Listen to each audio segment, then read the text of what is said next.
NCC moves to sanction Starlink over unauthorized price increase.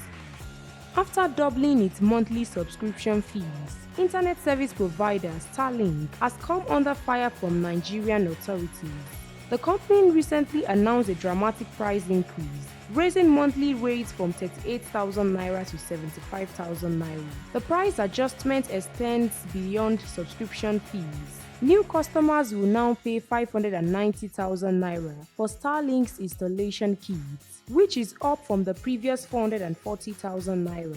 The Nigerian Communications Commission has issued a stern warning in response to these one-sided changes. According to Ruben Moka, the NCC's Director of Public Affairs, Starlink failed to obtain regulatory approval before implementing these price changes.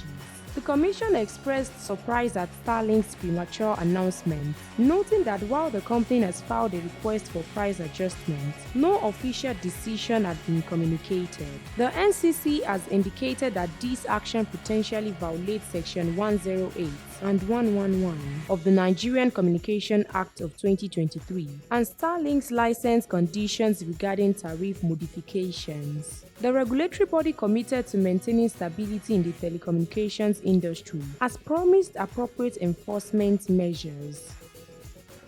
Stay tuned to all news updates on NaijaNews TV.